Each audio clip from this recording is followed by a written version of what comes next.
stigma, which is an issue that contributed to that tragic event. You know, we live in a culture, our American culture is a culture in which there's a widespread belief that there's a stigma related to asking for help. A lot of people are afraid to ask for help because they think that if they ask for help, then they will be labeled as being weak. And so therefore, a lot of people don't ask for help when they need it.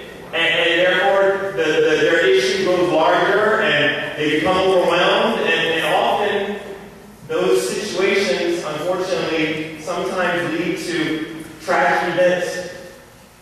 And those tragic events could have been prevented if they had just asked for help. I'm here today, and I really appreciate your school for allowing me to come here today to share this message with you, because I want to ask you for two things. Number one, please do not believe the lie that asking for help is an expression of weakness. Please always keep in mind that every single person has a unique set of flaws and imperfections and weaknesses. Although many people do a great job in hiding them, but every person has them. And so it's so important to ask for help when we need it, because in our lives there are situations in which we need help. And actually, it's a sign of courage whenever we ask for help. So please, never be afraid to ask for help. That's number one. And number two is this. Please reach out to those who are struggling, either by helping them directly, if you can, or by helping them to connect with resources that can help them, like professional counselors. This school has wonderful resources available to every student. All you have to do is ask. Because if they don't know what you need, you have to ask for it. You know, in our lives, the greatest achievement of our lives is not going to be anything related to things that we do for ourselves, but rather the greatest achievement of our lives will be related to things that we do for others. And in all of our lives, there have been and there will continue to be situations in which we see people struggling. Let's always try to reach out and help them. Because the positive difference that we make in their life will become the greatest achievement of our life. Holler if you hear me. Yeah. If you're agree, say aye. Yes. And you know, there is a Hebrew term. In Hebrew, there's a term called tikkun olam. Tikkun olam. And in Hebrew, that means, it literally means repair the world, fix the world. And I love that term so much, tikkun olam, because it really represents one of the main purposes of our life. One of the main purposes of our lives is to make the world a better place, to repair the world, to heal the world.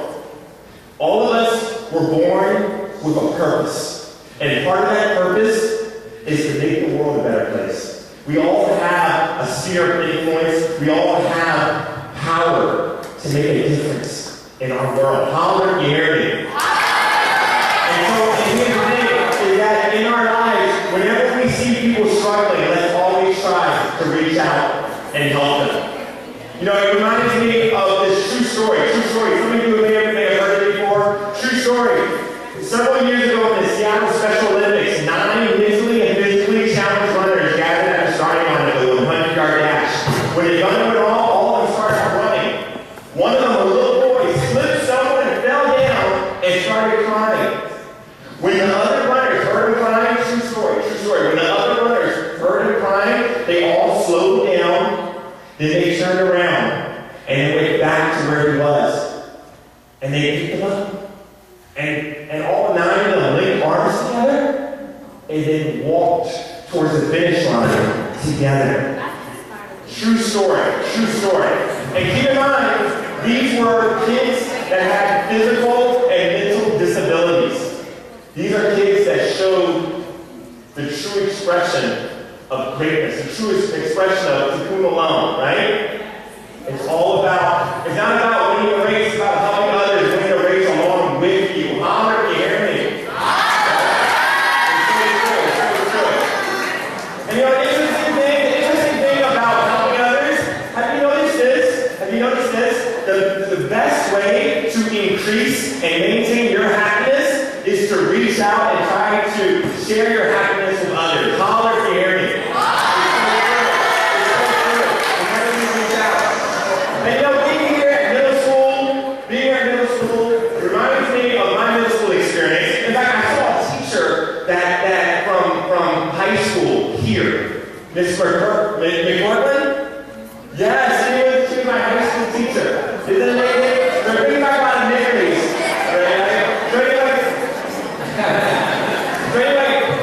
Being in high middle school, I remember how I constantly tried to fit in. I wanted to be cool. And I remember I tried to be like my brother Greg, because Greg was so very cool. He had a lot of friends. He was very accepted, right? And I wanted to be like that because I wasn't cool. I wasn't accepted. So I wanted to be like Greg because I thought that if I could be like Greg, then I could be cool like Greg was cool. So I tried to copy his walk and tried to copy his talk. I tried to be like Greg, but you know what? It never worked. And I always came across as being weird and creepy. Right? It never worked. And I became very depressed because I just wanted to fit in. I just wanted to feel accepted, right? But you know what? I'm so blessed and I'm so grateful that I had some friends that came and helped me to realize that it's okay for me to be myself. Holler if you hear me. It's okay to be myself. And I became comfortable with who I am.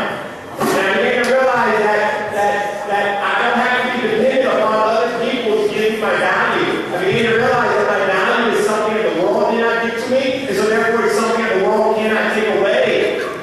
You know, for example, I'm going to share with you this illustration, such a deep illustration. A teacher showed this to me once, and it always stuck with me. How much is this worth? $1. Now, what if I take this dollar bill and crumple it up and throw it on the floor and stamp on it? How much is it worth now? It's still worth $1. Regardless of how I construe this dollar bill, its value stayed the same. Don't worry, I think you got opportunity to earn $1 at the end of this presentation, right? Hold on. The value stayed the same. I crumpled it up, I threw it on the floor, I stomped on it, I put dirt on it, but yet its value stayed the same. The same thing goes for you, me, and all other human beings. Regardless of how other people treat us, regardless of what other people think about us, or say about us, or do to us, regardless of whatever happens to us in our lives, our value stays the same because our value is something the world did not give to us, and so therefore it's something the world cannot take away. Holler if you hear me. Yes. You know, it's amazing. So, when I went to high school another issue came up. When I went to high school, there was this girl that I developed a huge crush on. And she did not like me. It really broke my heart. But I remember she even one time said that I was weird and ugly. And it really broke my heart. And I became very depressed for a while. But an interesting thing happened though. Again, some friends helped me to realize that instead of going out trying to find love and trying to get love, I should focus on giving love. I should focus on being nice and being kind and being friendly. And it's amazing how if you try to search for love, love will always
And I learned that she had no place to go for Thanksgiving. And so I invited her to attend my family's annual Thanksgiving dinner at my grandmother's home. Right? Now, honestly though, I hesitated when I was thinking about inviting her because I wasn't sure if I really wanted to associate with somebody that wasn't cool, right? But then I reminded myself of the golden rule, right?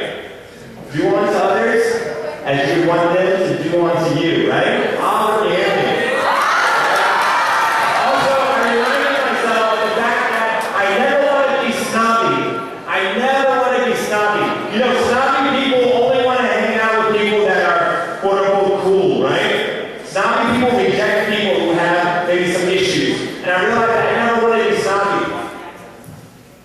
Because I remember how I was when I was lonely and when I was rejected and how there were some people that were nice to me, even with all the different issues that were going on. Now, there's one exception though, okay? Now, we should always be friendly with everyone except this one exception.